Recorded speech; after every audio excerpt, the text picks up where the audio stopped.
Welcome, everybody. I hope you are all doing well. Today is Wednesday, February 23rd, 2022. Yesterday was kind of crazy with all the 22222. I even took a moment of observation when it turned 222 on 222, 2022. Um, but anyway, we're past that now. Now we got a three in the mix. The world is in balance again, right? So today I'm going to talk about internet addiction. What better place to talk about internet addiction than the internet, social media, right? Why?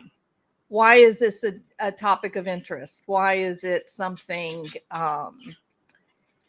Why is it that I would think about discussing YouTube creators and internet addiction as a topic of a video? Well, because while academics or clinicians come up with these conditions and uh, diagnostic criteria or theories, and they bandy them about in research or journals or uh, workshops, it grows from somewhere, right? It has to come from somewhere. And so the DSM-5, it is really the first edition of the DSM to really give weight to this idea of internet addiction. Now, a lot of people that are very skeptical, they go, what? Internet addiction? Now we've got, pain pill addiction, and we've got alcohol addiction, and we got sex addiction, and now internet addiction. Well, if you understand the neurology, if you understand how neurotransmitters work and what drives people or propels people into action, then it is very easy to understand how various activities like gambling, let's say, how various activities can promote a compulsive, kind of almost ritualistic behavior or action that is the same types of actions that we see in active addiction. So you can talk about a physical addiction where the physical body becomes dependent upon a chemical like opium or amphetamine. But there's also then a psychological addiction. And a lot of people tend to discount that because they think, well, that's just behavioral, when in fact it's not. All behavior is the reaction of a complicated chemical interaction that has happened in the brain, right? It has anything that a human being does, thinks, feels, experiences, it happens in the brain first, and then the body does it. So even a psychological addiction, if you break it down into basic components, it's still coming down to a change in levels of neurotransmitters.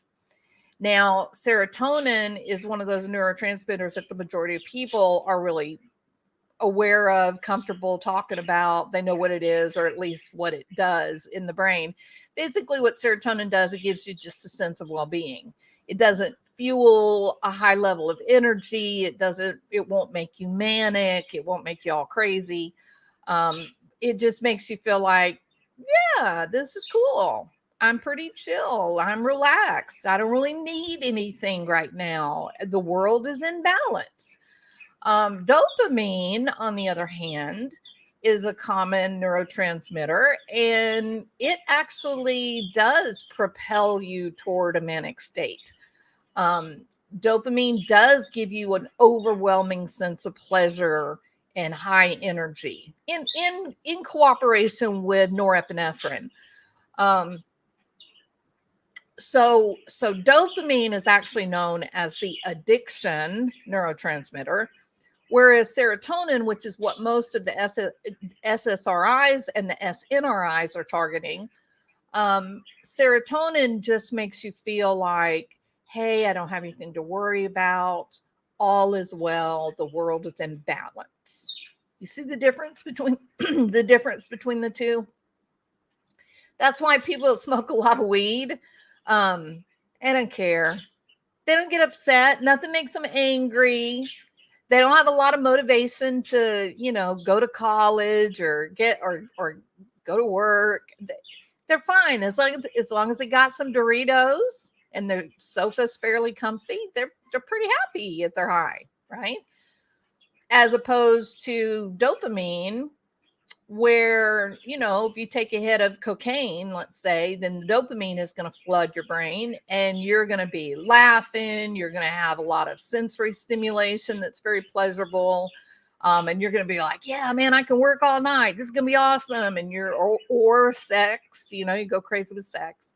So dopamine is a really hard, big hit, loads of pleasure. Whereas serotonin is really a sense of well-being, being calm, and being accepting of the world, right? Lay like broccoli. There you go, Diamond. Okay. So it's important to understand the differences in these various chemical reactions to understand that the behaviors that we engage in, the things that we pursue, the thoughts that we get consumed by, the compulsions that we experience, they're not just thoughts. They are actually originating from a chemical reaction that your body is creating. I had a professor of mine say one time, or he used to say it all the time, that the brain, the brain is a perfect drugstore when we come into the world. That when we come into the world, the body and the brain interacting with our environment, that any single medication or any type of chemical that we could ever desire or need is found within our own brain, our own neurosystem, our own body.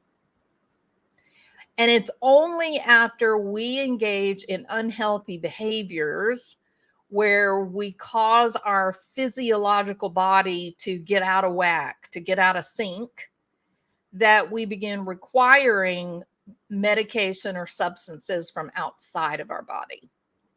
Even in the case of something like opium, we have opium receptors in our brain. We're meant to interact with that particular substance, right? Same thing with cannabinoids. We're the way we work, there is a lock inside of our brain for a key that would be a cannabinoid or opiate or whatever. But it's just a balance. We have natural opiates in our own body that gets released at times of childbirth, or if we experience a tremendous trauma, our brain will release natural opiates that will reduce the pain and get us to a point that we can get to safety. But the body quickly adjusts. The body recognizes, no, we don't want to go through our day high and messed up every day, because how will the animal stay alive? If this animal stays messed up on high levels of artificial or outside opiates or amphetamines or cannabinoids or whatever it has to be, if the animal is consuming that, then how is the animal ever going to hunt for food? Or how is the animal ever going to clean their living space or wash their clothes? And so the brain, the body naturally knows, without you having any conscious awareness that you're having, that this survival mechanism is happening in the background. Your body is knowing what you need for survival. And so when you are taking in too much amphetamine or too much cannabinoids or too much opiate, then your body actually increases the number of receptors to try to reduce the likelihood of intoxication from that substance. And that gets you to a point of tolerance. And then your brain eventually will say, well, look, this person's taken in so much of that outside chemical. we don't need to make any new. And so your brain can just stop making a certain type of neurotransmitter or chemical. And then if you quit using your outside chemical, you can be really sick, which is what happens in the case of like benzodiazepines and alcohol. With alcohol, the brain just sort of shuts down. And if you quit taking the alcohol, then your brain, you could have a stroke just from the lack of alcohol. Okay. So, or benzodiazepines in the same class. So you have to be aware that addiction and compulsion, it can come, it doesn't have to come in the form of a pipe or a beer, a bottle of beer or a pill. It can come in the form of gambling. It can come in the form of sex. It can come in any type of activity that you engage in or thought that you engage in that creates a boost of dopamine has the potential to be addictive to you. And if you think about addiction and not kind of parse it out like the medical doctors, don't parse it out between, well, this is physically addictive as compared to this is physiologically or psychologically addictive, then it helps to understand a little bit more about what that term addiction means. Not physical tolerance, but actual addictive behavior. Addictive behavior is experiencing that compulsion. And a compulsion is like basically it's a need for an activity that you don't have any control over. You may even be well aware that what you're doing is unhealthy or dangerous or bad for you or other people, but you just can't stop it. Your mind has a mind of its own, and you're, taken out of the driver's seat, so to speak, and can be very difficult to manage. So in the case of internet addiction, or more specifically, YouTube creators, in that situation, I've been watching YouTube for a long time. And I've been wondering about all this drama. I've been wondering about all of this screaming and yelling and cussing and fighting and showing text messages and all this crazy stuff, both crazy, both from the creator's point of view as well as the subscribers, And I just asked myself, where's this coming from? A lot of people have a handle on it. A lot of people say, well, certainly it's the anonymity of the internet, that people, the things that they're doing when they're online, this is not the same behavior these people would engage in if it was their next door neighbor they were talking to, right? Or even the person at the grocery store. And you're probably right. Social influences are very powerful. But watching this it goes beyond simple anonymity.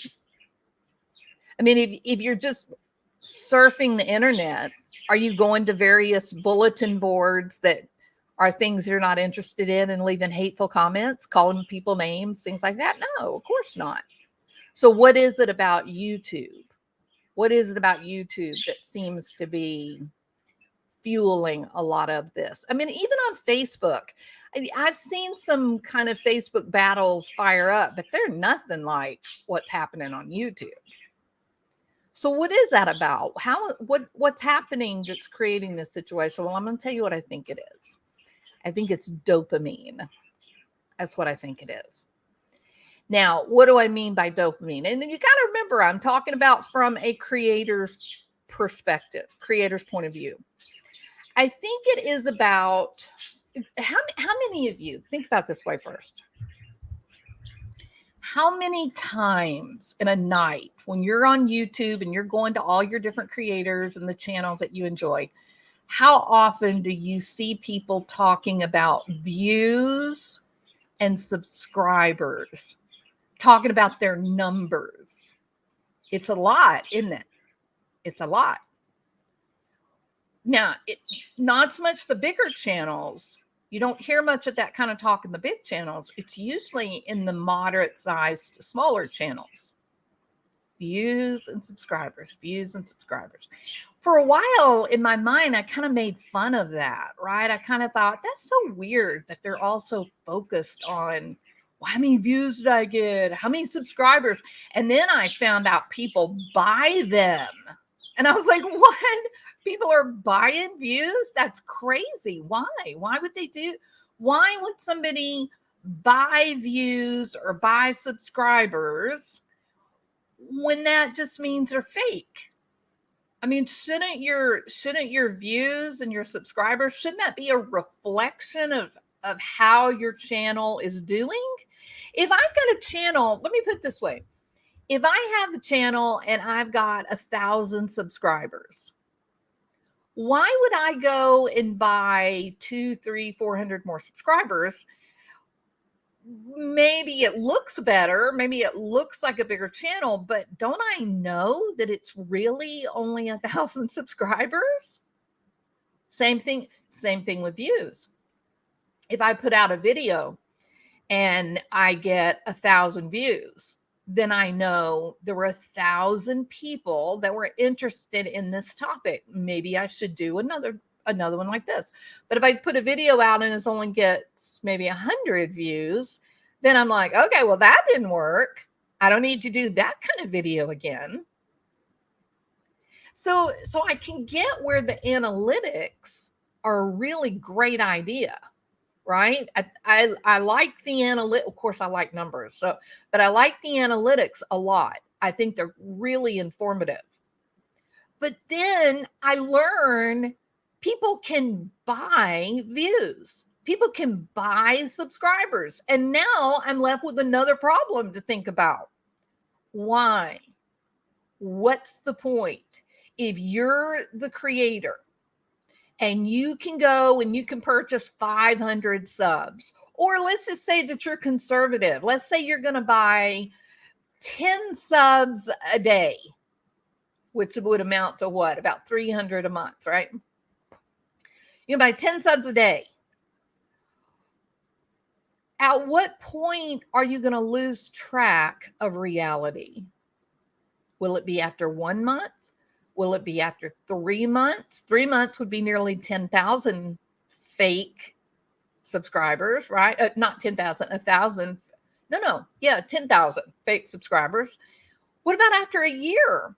If you're consistently getting 5 or 10 subscribers a day that you're paying for, these are people that are not going to watch your videos. They're not watching your video. They're just making money. They're going to hit your subscribe button and they are never going to look at you again, right?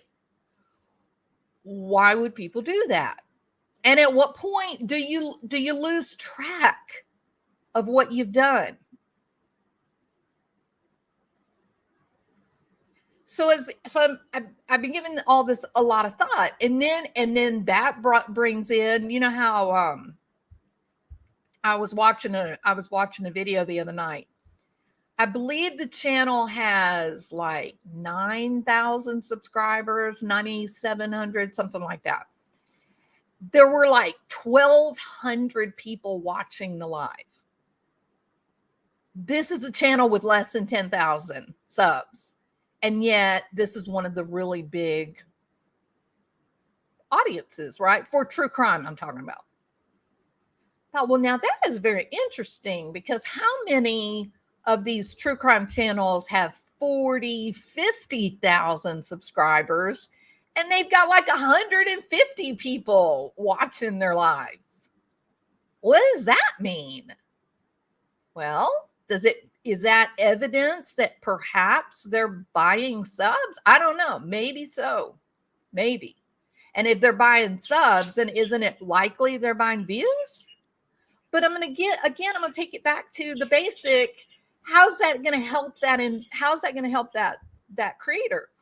Because they're artificially inflating their numbers, and therefore their statistics will be wrong from here on out. So the statistics are not informative. They don't help at all. They don't tell you anything, right? And so I'm certain of that. Okay, I had somebody tell me, you're exactly right. No, people definitely buy views. They definitely buy subscribers. Here's a couple of the places that you can do that.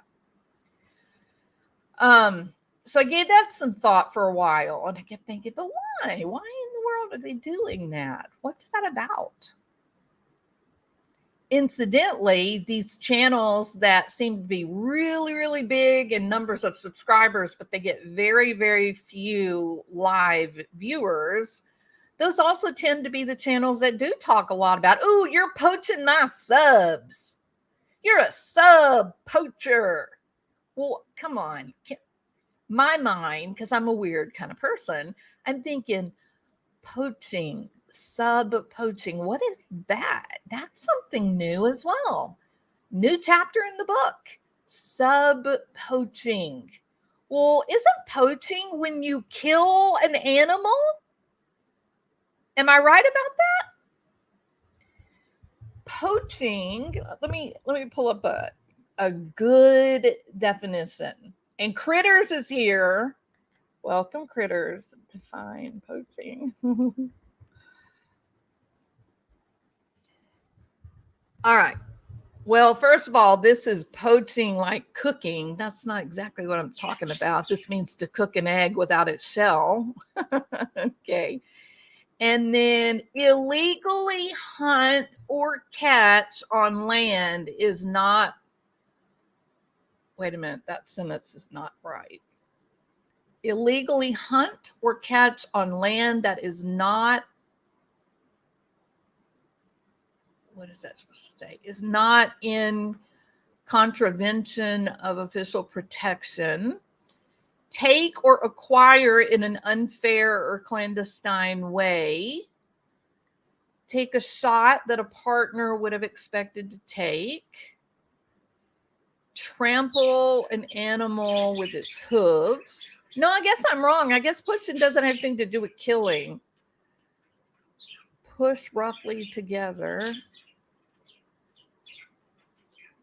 What is the difference between poaching and hunting?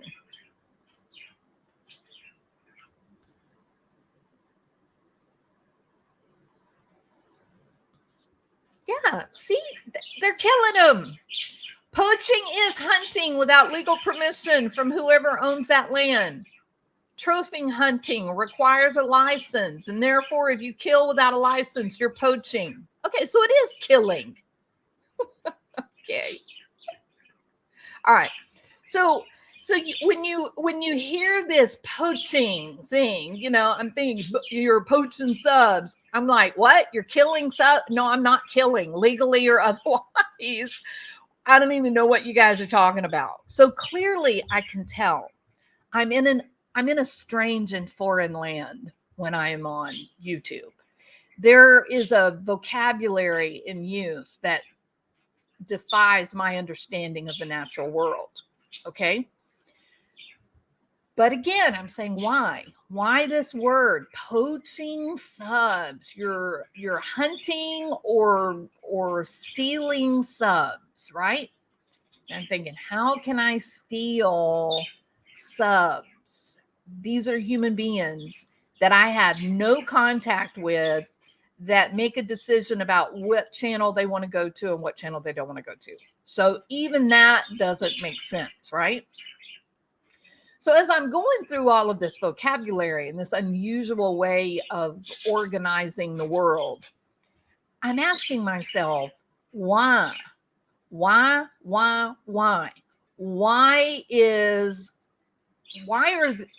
are there people who get on YouTube and they put up they start a channel and then they seem to go crazy?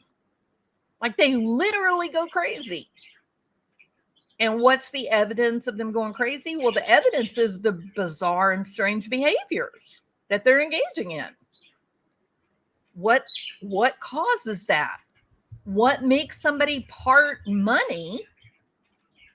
They're willing to part with their money to artificially inflate the number of people that subscribe to their channel, to completely destroy the analytics of the channel. For what? An illusion.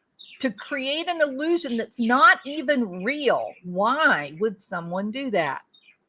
And now we're right back at that word, neurotransmitter, dopamine, serotonin, addiction.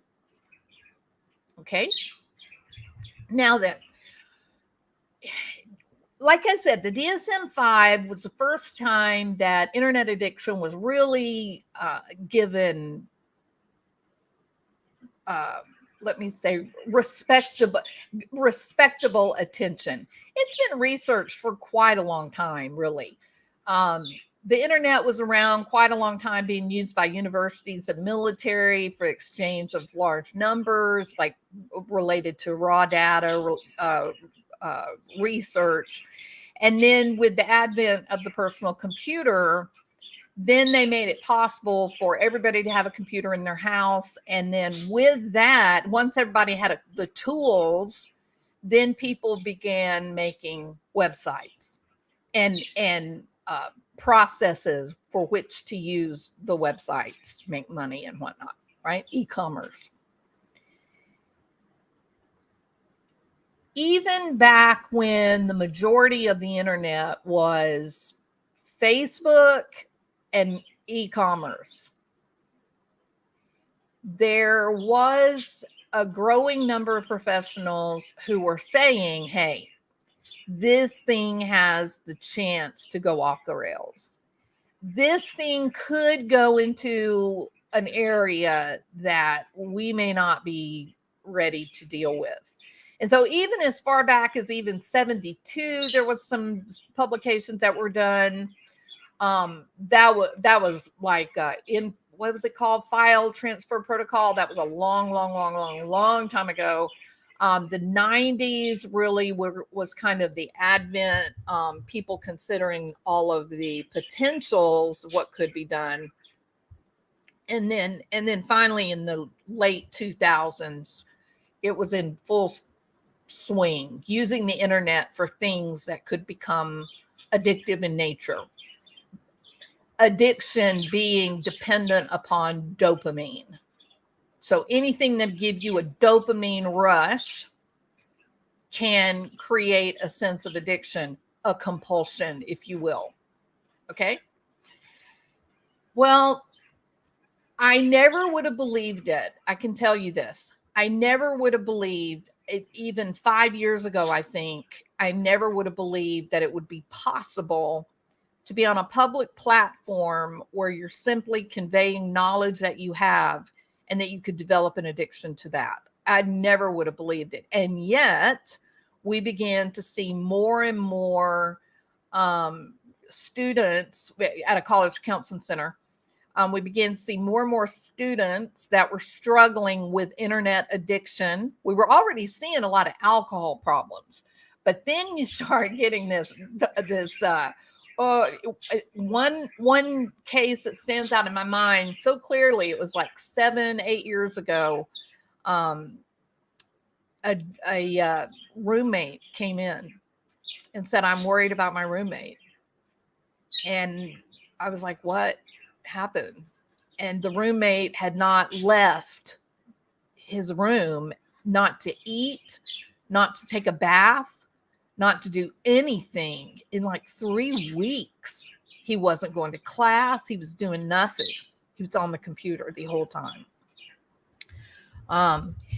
Interestingly enough, and it was obviously a problem. I mean, when you got to the room, you knew this is way far outside the boundaries of normal behavior.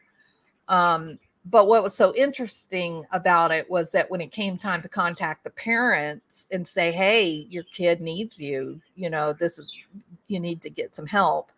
The parents were too busy to come and get the kid. So is that at the foundation of addiction? Is that why people become so aware of the dopamine rush, that they love the way it feels, right? People that have close relationships, people that have activities that they enjoy, people that have jobs they're proud of, that they're getting dopamine and serotonin, norepinephrine from other activities, they don't seem to be as open to these issues of addiction. Now they can, obviously, but it's less likely to get addicted to something like gambling, right? If you're already, if those receptors in your brain are already filled with good dopamine, right? That you're getting it from a healthy place, you're exercising every day, you're laughing, playing with your kids, you got a friendship group you're a part of, you're proud of your work you're doing, all those things. Every time you have a success, you get a little dopamine hit. When all is well, you've got some nice levels of serotonin going on. And so you're not really so aware when you're getting a dopamine hit from your internet usage. But wow, what happens when you're lonely? What happens when you're lonely? You don't really exercise much. Maybe you don't have a career outside the house. You don't have any friendships outside. And you get on YouTube and you're sitting there and you think, well, you know, I know a little bit about something, maybe, let's say flower arranging. I know a little bit about flower arranging. Maybe I could do a channel too. I see a lot of people doing channels, you know, maybe I could do just a little channel and do some of my flowers and take a video and put it up, see how it does. Maybe I could try that. And so the person who really is just feeling unfulfilled. They're just feeling a little low, a little lonely, a little bored. And so they make a video on something they know and they put it up and bam, 100 people watching your damn video. You're like, damn, 100 people watched my video? Why? Who am I? I'm a nobody. Why are they watching my video? But then you click over and you begin to see the comments. That is so beautiful. Thank you so much for showing this. And guess what happens to your dopamine? Through the roof. Through the roof. And then what happens when serotonin goes up, dopamine goes up, norepinephrine's going to go up. You are going to be energized. You are going to feel better. And because of that, you are going to become more creative. Your frontal lobe is going to be more active. And you are going to make another video. You're going to put that video up. Wow. Now you got 110 views, 120 views. Then you start putting a little bit of makeup on so you look a little bit better on the camera. You get a little bit more views. Oh, you look so pretty today. Incidentally, this is exactly how anorexia starts. Somebody's feeling a little bit down, feeling a little bit lonely, feeling like nobody understands them or notices them. And then because they've gotten depressed and unhappy, they end up losing a few pounds. And someone says, wow, you've lost weight. You look really good. And then guess what happens? Well, maybe I should exercise a little more. Maybe I could exercise a little more. And so you lose more weight. And what do people say? Wow, you look really nice. You are really losing weight. What is your secret? I wish I could lose weight. Boom, there's the big dopamine hit. Why? Because in that comment, I wish I could lose weight too. Basically, someone is telling you you're the best. Now, for somebody, let's say, that is a lawyer or a teacher, or they're a business owner, they've got a really active life that's filled with goal-directed behavior and multiple success stories. Being told you look nice because you lost a few pounds doesn't have much of an effect on your dopamine. You're just like, oh, well, thanks for noticing. But then your mind is on something else because you got a bigger hit of dopamine coming down when you win your case. So the little dopamine hit from you look like you lost weight, That is nothing. That's just a drop in the barrel. You're after that big one. But if you're somebody that through life circumstances, illness, job loss, COVID-19, isolation, if you're someone that you just are dissatisfied and you're lonely and your kids are grown and they're gone from the home and you're just kind of sitting around going, blah, I wish I was back in my youth when I had friends around me. I don't like being alone all the time. I don't like that I can't go out to my job, wear pretty clothes, feel good each day. I don't like it. If you're someone that's in that situation, then being told, hey, you look like you've lost a few pounds, you look beautiful, that can be a huge hit of dopamine. And just like looking and seeing 100 subscribers and think, damn, 100 people took the time to watch my video, little o me, little o nobody me. It's a big, big reward, right? And it begins to grow from there. Now you're kind of, now you got the monkey on your back. Right? Y'all have heard that old saying from the 70s, people that got addicted to heroin had a monkey on their back, right? They couldn't shake it, always wanting another hit of heroin, right? They couldn't get rid of it. Well, now you got a monkey on your back because you've made a couple of videos now.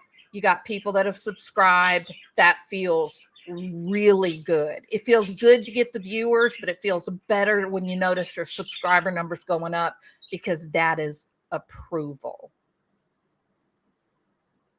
Then don't think this was by mistake. YouTube hired someone like me, okay? It's no mistake that you have a stepwise approach plan for getting more and more access to other human beings. Once you get to a certain number, then you can go live. Then you can have live conversations together. Then you can have panels where it's like you're all in the same room together. Then they're going to start throwing money at you. It's all planned. And it's all based on how much dopamine you're going to get. Now, dopamine is at the heart of compulsions, right? The compulsive behavior. Dopamine is also the root of schizophrenia, psychosis. Did y'all know that? People that are having psychotic episodes see things that other people can't see, hear things other people don't hear. 9 times out of 10, dopamine is off the charts. So while dopamine is also at the heart of creativity, if it gets to be too much, then it can make you truly lose your mind. Is that what is happening to YouTube creators? Is that why they all get so crazy and get mad at each other and go at each other's throats? Well, maybe not that extreme, right? But I do think it's definitely playing a part. I think when you have a grown person, an adult human being, screaming and yelling accusations at another adult human being, saying, oh, you're just doing it to poach subs. You're just doing it because you need to increase your views. That is a language I don't understand. That's like a foreign language. But the people that are communicating like this, they understand it. They're living in the same world, right? So I think a lot of the compulsive behavior, I think also you consider the intermittent reward scale. I can't talk about that. Well, yeah, I can. Intermittent. Okay, so your variable. Where would I start to talk about that? Okay, so if we talk about classical conditioning or operant conditioning, people do things based on a system of reward and punishment, right? And there are different types of reward contingencies and different types of punishment.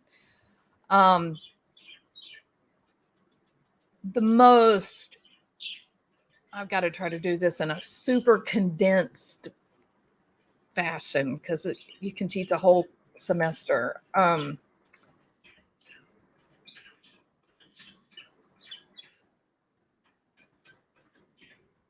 So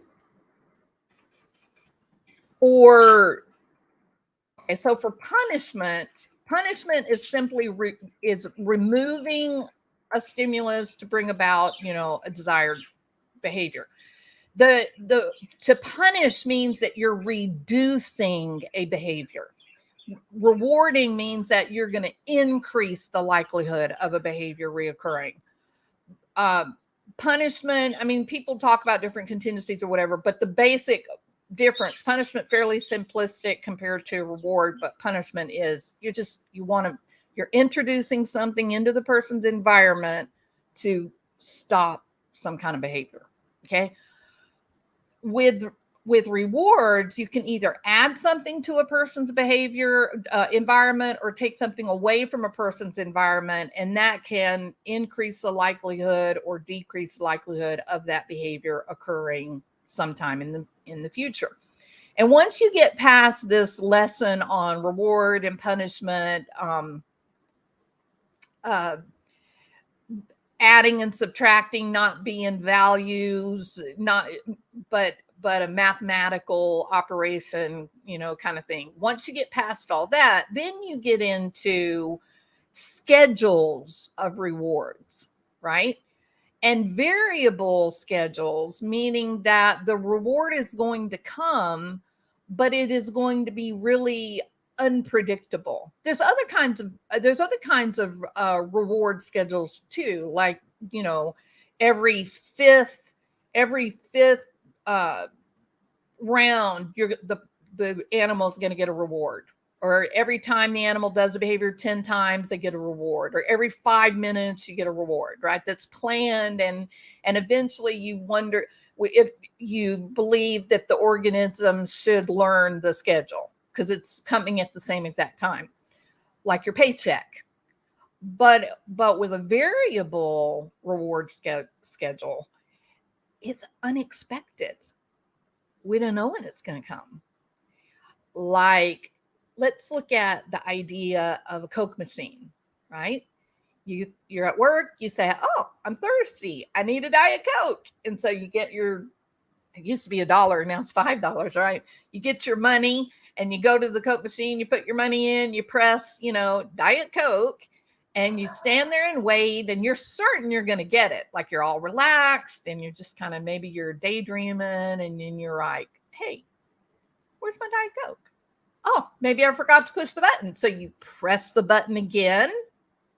But this time you're not got your head in the sky. You're a little more focused. You're like, now I know I hit the button that time.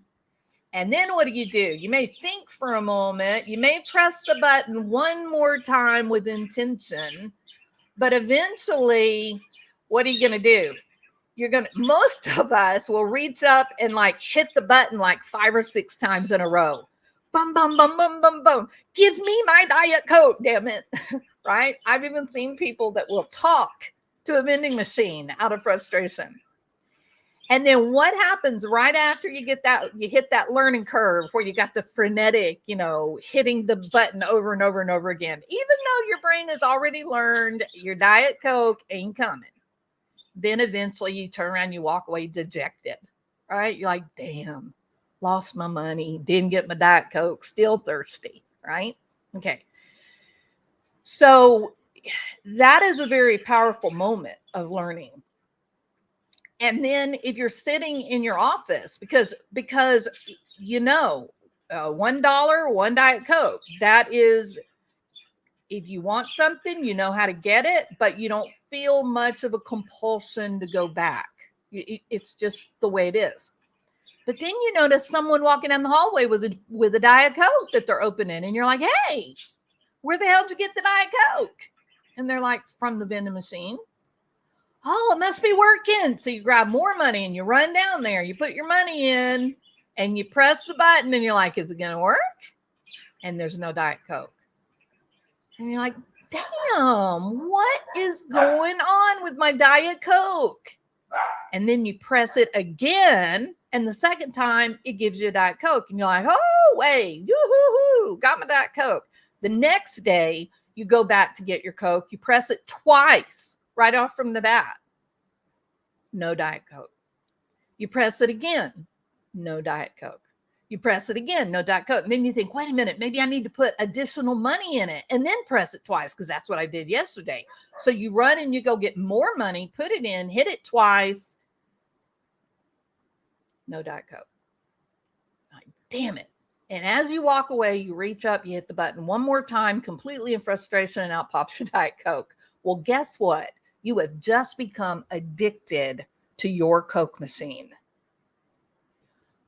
through this prospect of variable reinforcement, that the reward will come. You just don't know when it's coming. That is what is at the heart of the God Almighty slot machine. You just sit there, you put your hard-earned money in that damn little machine, and you think, oh, I know it's going to hit.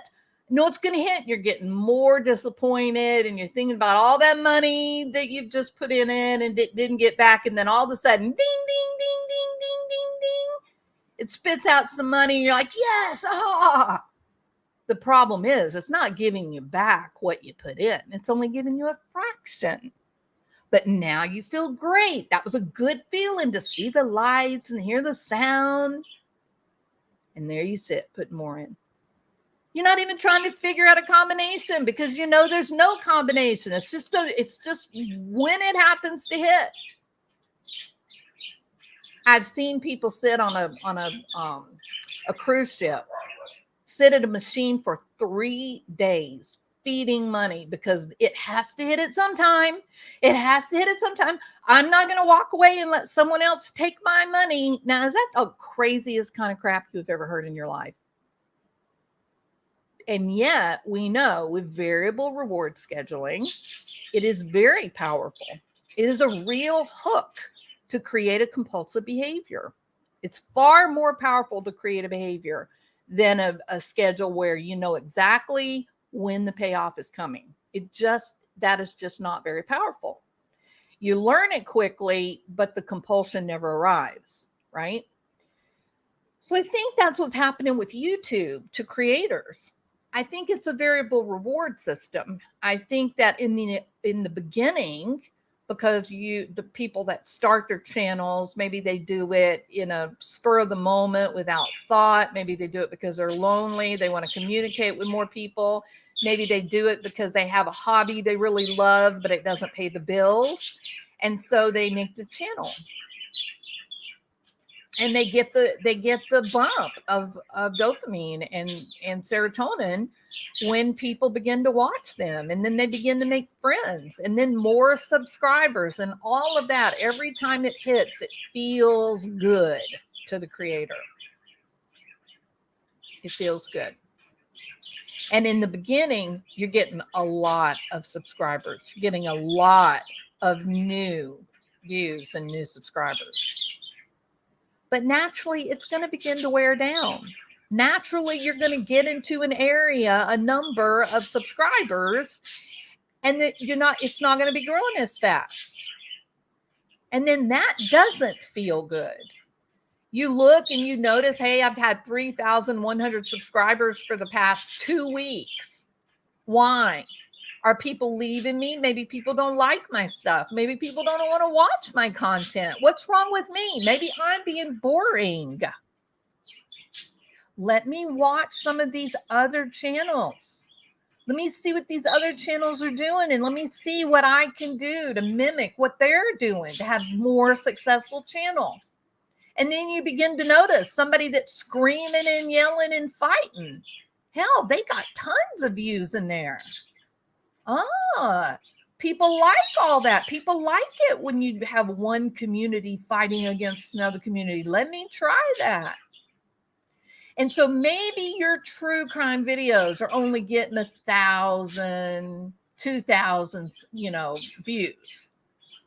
But when you decide to have a temper tantrum online and the word gets around that you're screaming and cussing and calling someone names, now you got a video with 5,000 views, 10,000 views.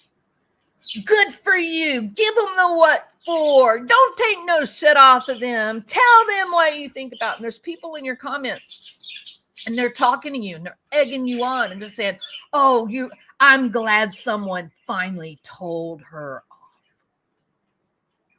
Well, there's your dopamine. I have watched some creators get downright giddy in the middle of an internet fight.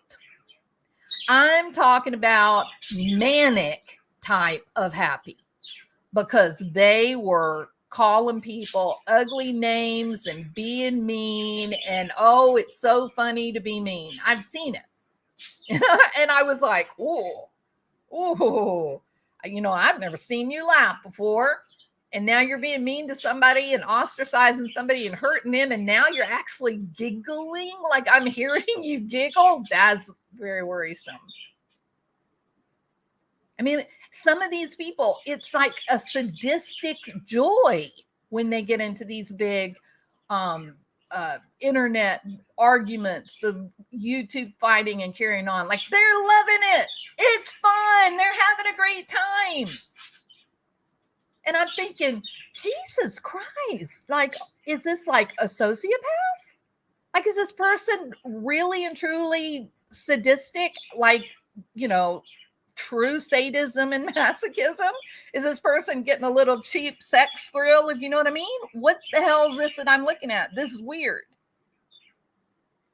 And then I realized, no, the giddiness, the giggling, the laughter, the fun, that it doesn't have anything to do with the pain they're causing others. It has to do with the feeling of community. It has to do with the sense that people are on their team. They have cheerleaders, for God's sake. Maybe the whole time they were going through school, they didn't have many friends, maybe they were a little more quiet, did the academic route. They weren't part of organized sports. But now you get to be the damn winning quarterback and your team is cheering you on. And the meaner you get, the crappier the things are that you say to other human beings, you are getting a dopamine whap every time someone says, good job. Oh, you put it to them. That woman is vile. And you look at your views and your views are off the chart. 5 times more what a regular video will get you. And then just like a heroin addict, you got a monkey on your back. You try to do a couple of videos on your flower arranging and you get a couple hundred views. Like, no, I don't like this. I don't like having just a few hundred views. Nobody was talking in my live chat. I don't like this. I liked it a lot more when I was the quarterback and I had my own set of cheerleaders and everybody was telling me how great I was. That's what I like.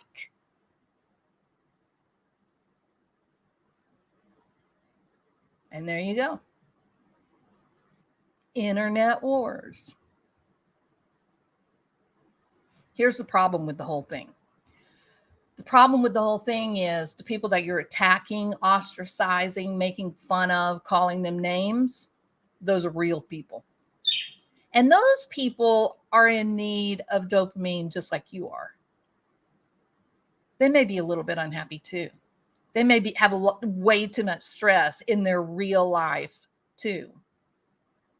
And when you and your cheerleaders gang up on them and push them out of their community, and then work hard to make sure that every other community ostracizes them, you're making somebody really, really miserable in real life, physically ill.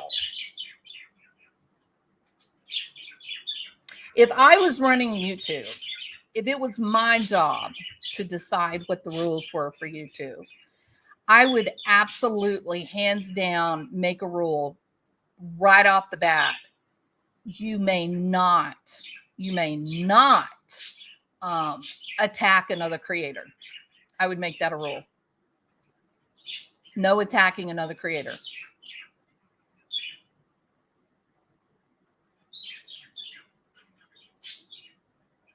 I would make it a rule that you could not gang up on somebody on a live. That if it was a one-to-one conversation, that would be appropriate. But if there were 2 or more people attacking another person, that would be immediately a hit on your channel, and you would lose the ability to go live for a month. I would do that. Not as a punishment, not as a way to hurt the channel, but as a way to stop the dopamine punch that people get when they become, kind of aggressive and whatnot. I'd basically take the wins out of the sails of the cheerleaders.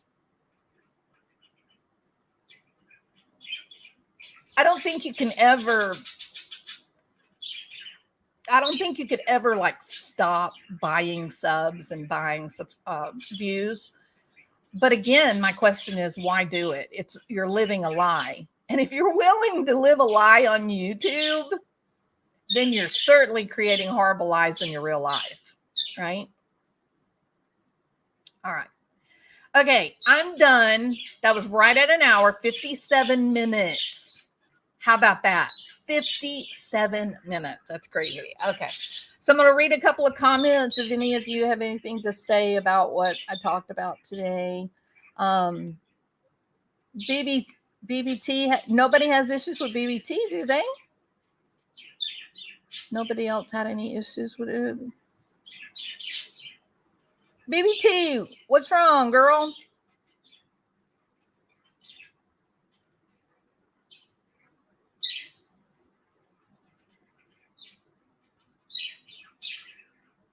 YouTube addiction makes one gain weight. I'm going to agree.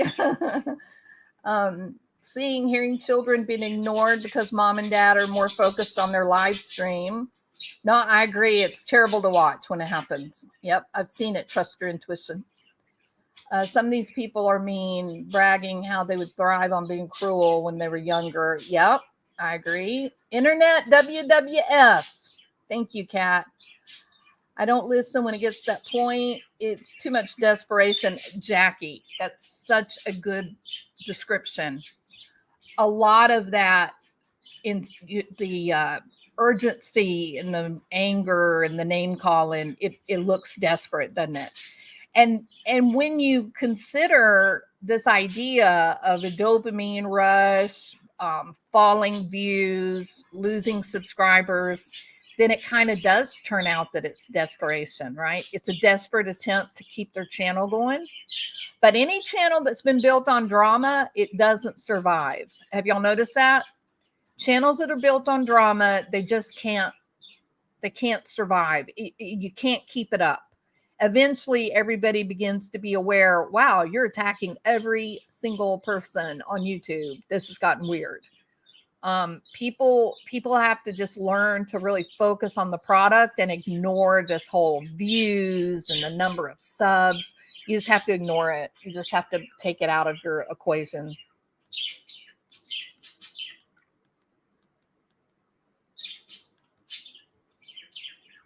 I thought trying to pronounce Worcestershire was bad.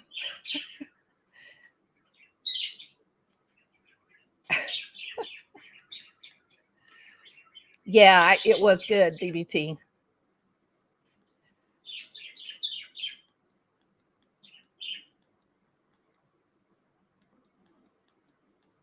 It has gotten savage, Sammy. I agree.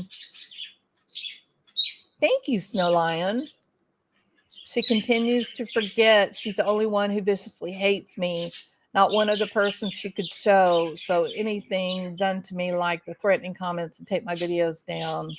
Yeah, nobody, BBT. Like I said in my other video,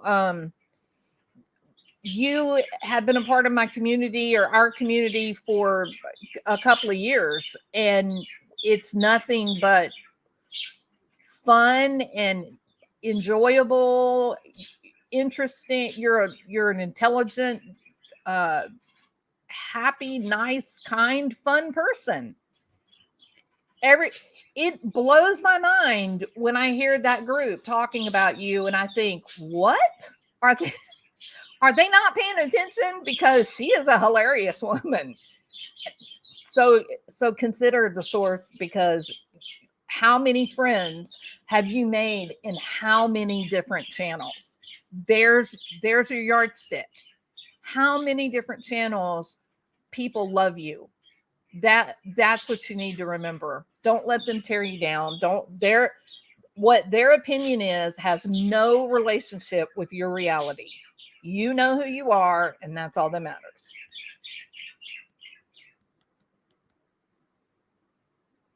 A 6-hour gang up is sadistic and evil, in my opinion. A 1-hour gang up is absolutely wrong, 100%. Hey, Max. Thank you so much, Max. I appreciate you. I'm embarrassed to read these comments out, but I'm going to, because, it's a super chat, but it does make me uncomfortable. Says, hi, beautiful. Just got on listening to your amazing mind. Thank you. Thank you so much, Max. You're a sweetheart, and you have been a great friend to our community. So thank you so much. We're glad you're here. Give Jot some dopamine. She did, Lady Rebel. It was great. Made me smile. Hey, Cinnamon. Love creators who call this bad behavior out. Sometimes I wonder if the approach is trying to make two wrongs make a right. Yeah, but maybe it's the way it's done, right? Trust your intuition. I think it's perfectly, I think it's appropriate and desirable to call it out. I think that in your real life, if you're outside and you see two little kids calling each other bad names and being hateful to each other, or you see a group of kids that are ostracizing another kid, are you just going to keep your mouth shut and watch? No, you're going to step in and try to make it right. Try to get them to treat the other little kid with respect, right?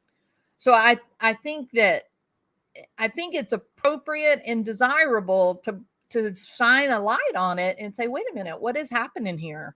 This is a really painful experience that you're creating, and you may be feeling good from it, and you may like that feeling of, the battle of creators and got my own cheerleaders. You may like all that, but the reality is that someone is being badly hurt, and it's inappropriate what you're saying. So I don't have a problem calling it out, but I don't like it if, both sides are kind of being in the mud. I don't like that. Thank you, Brady. I appreciate that. Insist repeatedly they aren't doing it, even if there's evidence. There are liars, of course. Oh, no, absolutely. That's one thing that's always amused me about YouTube. People say, no, I didn't, even though the reality is there. So thank you so much, Shelby. Don't ever change. I love your channel for what it is. Thank you, Shelby. That's very kind of you. Very sweet. BBT, thanks. Here's your payment. Thank you. I'll keep those compliments coming. I'm joking. I love you. And half for years, despite that, she's still trying to sabotage. Oh, of course. No, absolutely. And it will continue. It will never stop. And that's what I said. You have to keep your eyes on what is reality and not what is her delusions. And that is that you go into a lot of different channels. You have a lot of people that like you and enjoy your commentary. You're very interesting. You've got your idea, even when we're talking like true crime and whatnot, you obviously know the cases. And no, don't see, that's what's so frustrating for me. The way that she operates is just that old-timey schoolyard bully, right? That she makes a decision who is not worthy. Once the decision's made that someone is not worthy, then all of her lackeys, her Renfros, then they have to gang up. Oh, that BBT. She's so vile. Oh, that BBT. She's so crazy. BBT's so bad, so bad. And there's not a person there in the community that will say, but wait a minute, I think BBT's funny. I like her. No one is going to say that, because you see the main bully and then all the lackeys, and you think, oh, I don't want to go against them.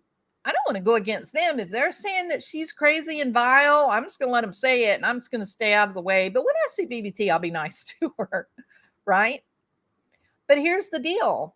When just one person stands up and says, hold on a damn minute, what the hell is wrong with BBT? She is a nice person.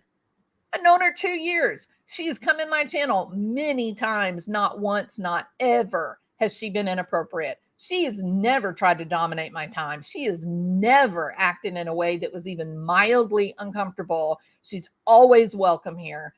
When people recognize and hear somebody stating truth, then the bully and the lackeys just look foolish, because then everybody's like, oh, wait, you know what? I like BBT too.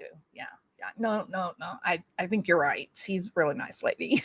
So, and that's one of the things that makes her really crazy, is that the power of her bully group is being reduced every time a new channel creator comes out and says, hey, you were mean to me and I didn't like that. You hurt my feelings. I didn't like that. Every time someone new comes out and says it, that takes away the power of the bullying and the ostracization, right? Just do what's right. Stand up for what's right. That's all. Doesn't take a hero. 6 hours. Sounds savage. I don't think I know which one y'all are talking about. What was 6 hours? Was that the night of Sally Ann? Bang, bang. Welcome, my friend. Haven't seen you in a long time. That's so exciting to see your name. Nothing I was saying. Nobody else has such vicious hate. So the comments to take my videos down obviously come from one person who insists I'm lying about her because it wasn't her. Oh, God, please. No. Oh, gosh. Just, you got to consider the source. Just got to consider the source. I don't leave hateful comments here. I definitely wouldn't want to hurt someone's feelings. I don't think you do, Shelby. I think you're a fine person. The creator doesn't stay on point. I get leery and usually change the channel.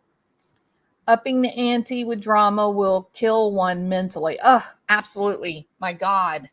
100%. It completely changes the tone in the whole channel. The whole experience with YouTube completely changes. And the reason that I say that is, once you kind of take the apple and you do the yelling and you get all these views, and then you experience the process, not only are you getting the really good parts of the dopamine and the serotonin, you're also getting a big norepinephrine hit from a fight or flight response, because you're getting a lot of people leaving you messages of hate. How dare you talk about my friend that way? How dare you? You're evil. I'm going to kill you. I'm going to come to your house and kill your kids. I'm like, well, you're not going to find my kids in my house because they're all adults. But you get my point, and it becomes a real firestorm of stimulus, good and bad, and that can kind of keep it all fueled and keep it all going. Oh yeah, Joan, the last video she did was so good. Real clear scripture. You're so sweet, and your videos are hilarious. Absolutely hilarious. And you're not malicious. And I like that it's not malicious. It's just funny and cute. Yeah. So all of the internet drama, it can be, in addition, Pink is bringing out a good point here. It does make you feel bad, right? It brings you down. It can cause a great deal of stress. But you know what else it does? It makes it really hard to be creative and put out some new content. when you get all wrapped up in the emotion of the arguing and one camp against the other camp and all that, your creativity just goes right out the door. It's just gone. Except if you're real clear scripture. If you're real clear scripture, you're not having trouble. You have an excess of creativity. So, but no, I agree with Pink. Avoiding all of the arguing and the fighting, the channels that are mad and yelling at each other. Don't sit and listen to it. You're denying views, which is helping. And then also you feel better because you're not letting all that crap go in your brain. Yeah. Want to get high blood pressure? Get addicted to YouTube. There you go. Now, y'all remember, here we go. Y'all remember this when the Barry Morphew trial starts and I'm on camera raging like a mad woman. Okay, I want y'all to remind me, Jules, you got to chill. Got to bring that blood pressure down, girl. I think Judge Drama Llama is going to make me mad. What about mall call? Mall call. Then she mocks those. Well, she's got her hands full with the word therapy. Okay. I'm not even going to make fun of her. I'm not even going to make fun of her. But to make fun of me talking about mall calls, she needs to work on the therapy word. Thank you, Black Rose. Me neither, Margot.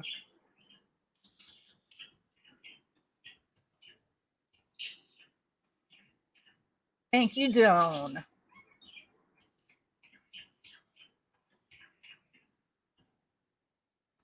All right. I think I'm getting to the end here.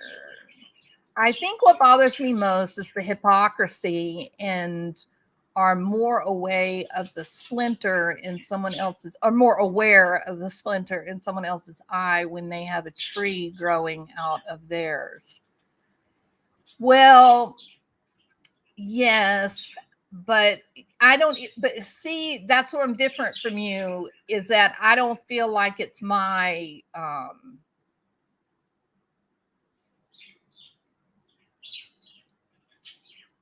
I don't care to look. I don't care to look for splinters in others' eyes. I don't want to know. The thing that is of interest to me is how a vehicle as simple as YouTube can create an environment where so many people are so angry and attacking one another. This is more, my interest in this is not really from an individual's perspective. I'm more interested in like the social psychology of this, right? And so far, the only thing that I've really been able to come up with that would account for the kind of off the cuff behavior, the out of control, sometimes emotion, is that variable reward schedule, that you've got people that may be a little bit low on serotonin and dopamine to begin with, and then the YouTube channel itself kind of becomes the antidepressant, right? People that are taking antidepressants, they wake up in the morning, they take their medication, then they go on and have their day. Well, the way that I'm kind of conceptualizing this, it's almost like the videos that are being made or what you're putting up, right? What you're uploading or the live that you're doing, that's kind of like taking your medication in this type of model, this idea that I've got, right? That's your medication. Now, your latest, newest video is your Prozac. And sometimes you don't know, but in your bottle of Prozac, sometimes you got a 25 milligrams, sometimes you got 100 milligrams, sometimes it's 50. And so you never know from day to day what days you're going to be low on serotonin and what days you're going to be just right and what days you're going to have too much. On the days that it's low, you don't feel good, you may go back and say, oh, I wish I could get another one of those pills, but I can't. But on YouTube, it's perfectly appropriate to make another video and hope the next video does better than the first video. I saw the other day somebody put up 4 videos, boom, boom, boom, boom, in a row. The total for the day was 6 videos. That's what I'm talking about. Why? Where would that come from? Well, maybe you didn't quite get that hit you needed. Maybe it didn't quite give you that sense of well-being that you needed. Maybe it didn't make you feel satisfied. That's just a guess. Okay. Let's see.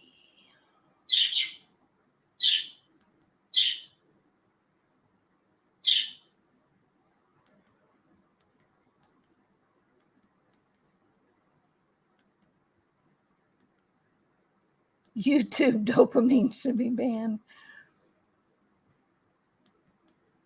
All right.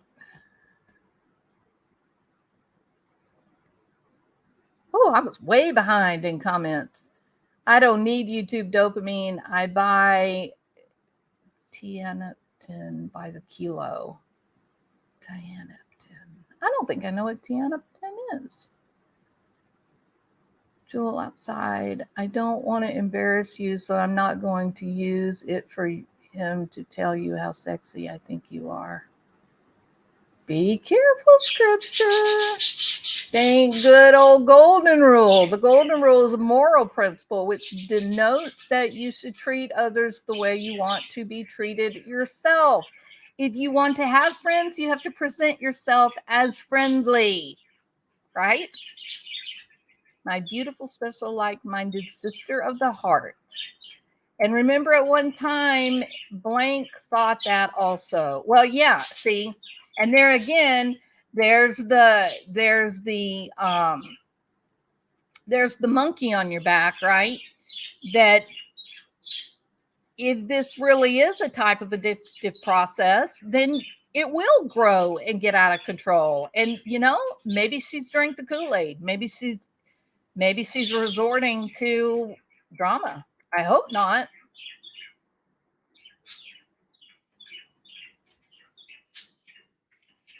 Hey, Susan's art. Welcome. Oh, me too, Joyous. No.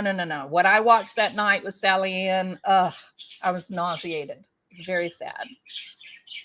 Hey, Sundown Farms. How are you? Hey, Irish Twin. You're just now getting winter? Yeah, I saw Colorado Springs is getting hit really hard. Tried joining the super chat club, but forgot the password. Is there no password reset?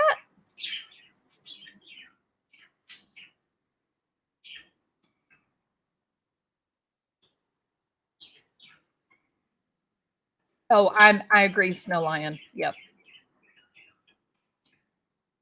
Good videos to be proud of. What do they have? How many people have you helped? Who do they help? No one. Yeah, but it's different than that. People don't like to be lied about. That's a weird experience when someone is saying things about you that is categorically untrue. And when you try to set the record straight, nobody believes you because they're being manipulated. That's a really bad feeling. And there's no way to fix it. Nobody will believe you. It's a terrible feeling. And she's creating that environment. The only way to combat it is to be truthful. Like, BBT is a good person. BBT has been very interesting. She is intelligent. She doesn't dominate time. She doesn't do these negative things that have been portrayed. That's the only thing you can do. And I've been her friend for 2 years.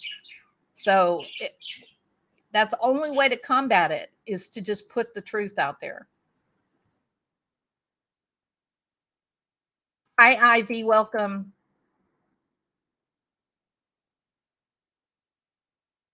Of course it is, Yvette. Yeah, but it doesn't make any difference. Just, you can never argue about it. You can never fight about it. You know what, Pink? I will tell you this.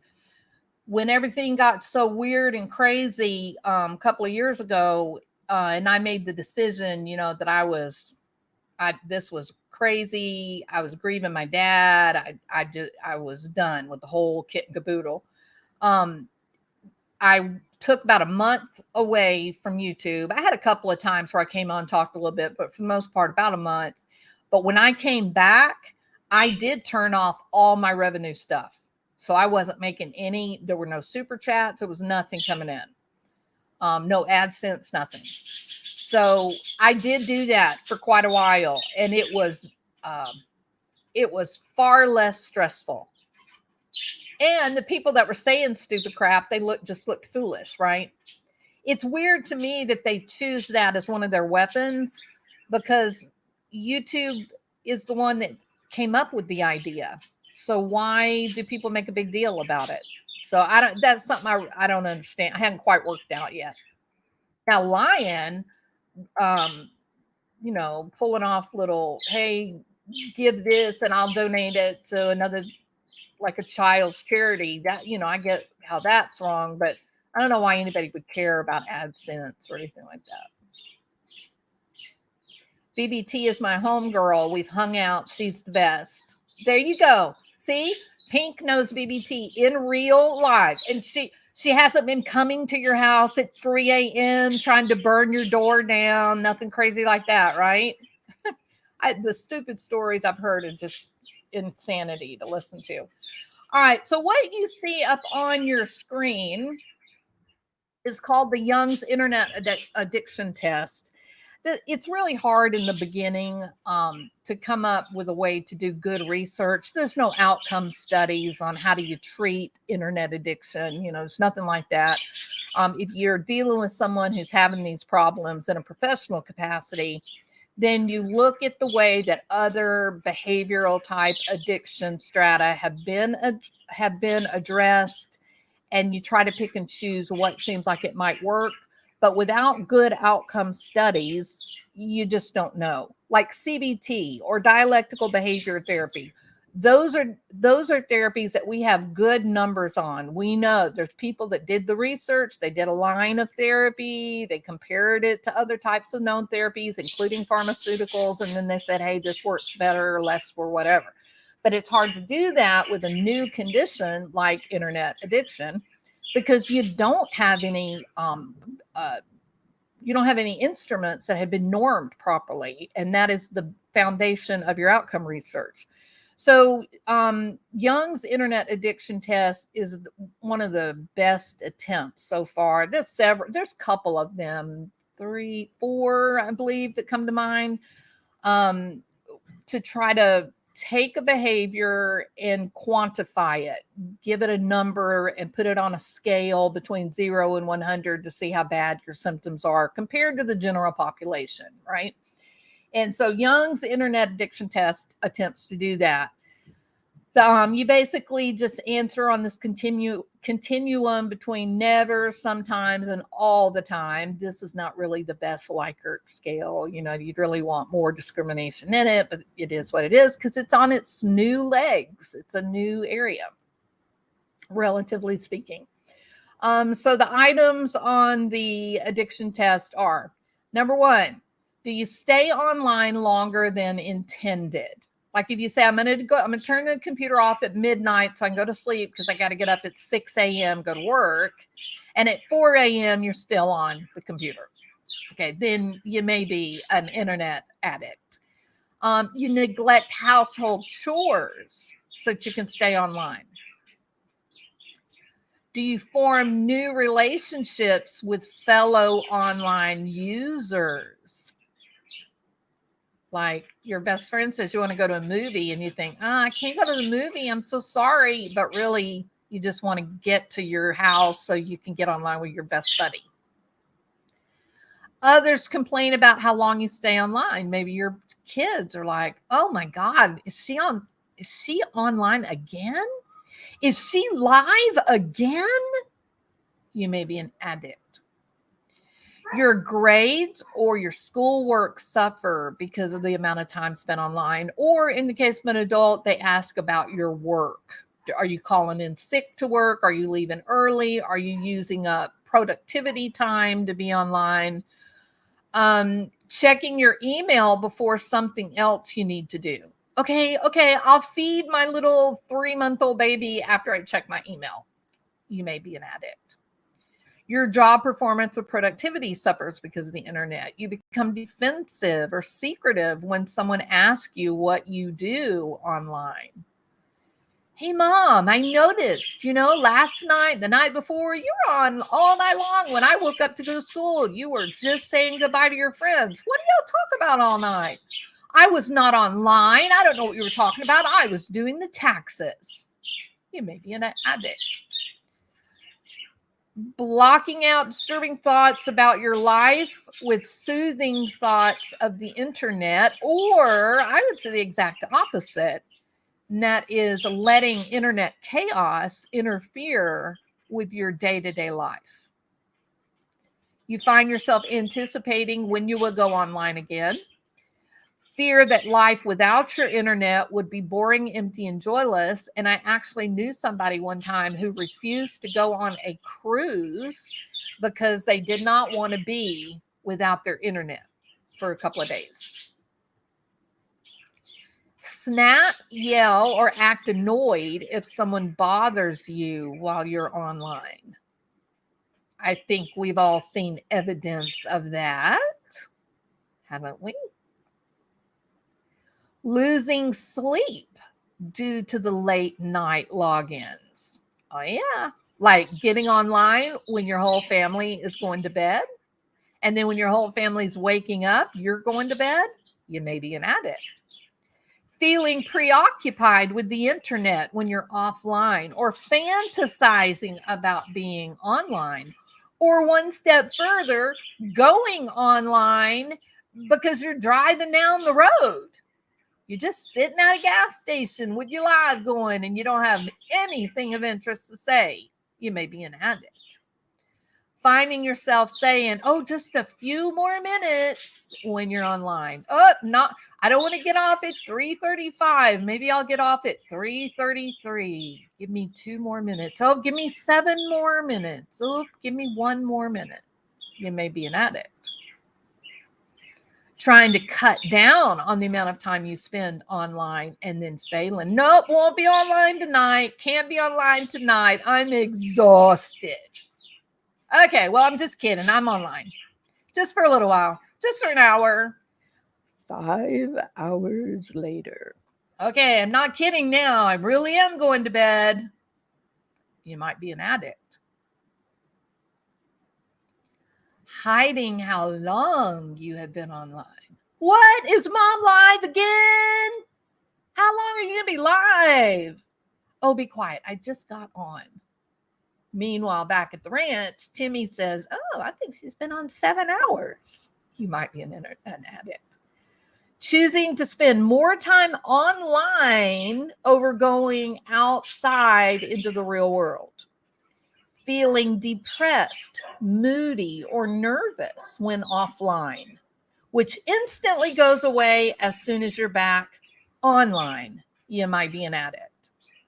Preferring the excitement of the internet to intimacy with your husband. You might be an addict. All right. I did not make those up. You can look it up yourself. It is called the Young's Internet Addiction Test. It's a real thing. All right. All right. Nothing positive will ever come from any kind of negativity that is used to hurt another person. Period. Respect to the strong women of the world. Hey, Miss Beautiful Mess. Oh my God, Miss Beautiful Mess. Oh my God.